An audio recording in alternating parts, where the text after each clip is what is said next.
వ్యవహారం అనేటటువంటిది ఖచ్చితంగా బీజేపీ బీఆర్ఎస్ యొక్క అక్రమ సంబంధాన్ని తెలంగాణ సమాజంలో నడి బజార్లో నగ్నంగా నిలబెట్టేటటువంటి విషయం అనేటటువంటిది మళ్ళొకసారి కూడా మీకు ఇందాక అర్థం కాలేవేమో నిన్న మేము మళ్ళొకసారి కూడా చెప్తాం బండి సంజయ్ గారు.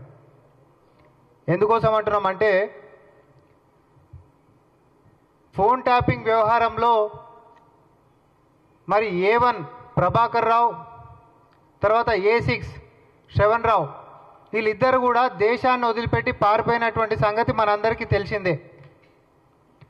అయితే ఈ యొక్క కేసు ముందుకు పోవాలి అని అంటే వాళ్ళని అక్కడి నుంచి ఇక్కడికి తీసుకొని రావాల్సినటువంటి బాధ్యత ఉంటుంది. ఎందుకంటే వాళ్ళిద్దరి మీద కూడా నాన్ బెయిలబుల్ వారెంట్లు ఇష్యూ అయినాయి కాబట్టి. దేశం సరిహద్దులు దాటి మరి నేరాలు చేసినటువంటి వాళ్ళు పారిపోతే దేశంలోకి తీసుకొని వచ్చేటటువంటి బాధ్యత కేంద్ర ప్రభుత్వం కింద ఉంటున్నటువంటి మినిస్ట్రీ ఆఫ్ హోమ్ అఫైర్స్ కిందికి వచ్చేటటువంటి అంశము. వాళ్ళని తీసుకొని రావాలి అని అంటే ఏ రాష్ట్రం నుంచి అయితే ఆ నేరాలను ఎదుర్కొంటున్నారో ఆ రాష్ట్రం నుంచి ఆ పోలీస్ డిపార్ట్మెంట్లు సిబిఐ కేంద్రంలో ఉంటున్నటువంటి సిబిఐకి ఉత్తరాలు రాస్తూ రెడ్ కార్నర్ నోటీస్ని ఇష్యూ చేయాలని, ఇంటర్పోల్లో వాళ్ళ పేర్లు పెట్టాలని, తద్వారా వాళ్ళు ఆ దేశం నుంచి ఈ దేశానికి రప్పించేటటువంటి ప్రయత్నాలు జరుగుతాయి. ఇది ఎక్కడైనా కూడా ఉండేటటువంటి సిస్టమ్.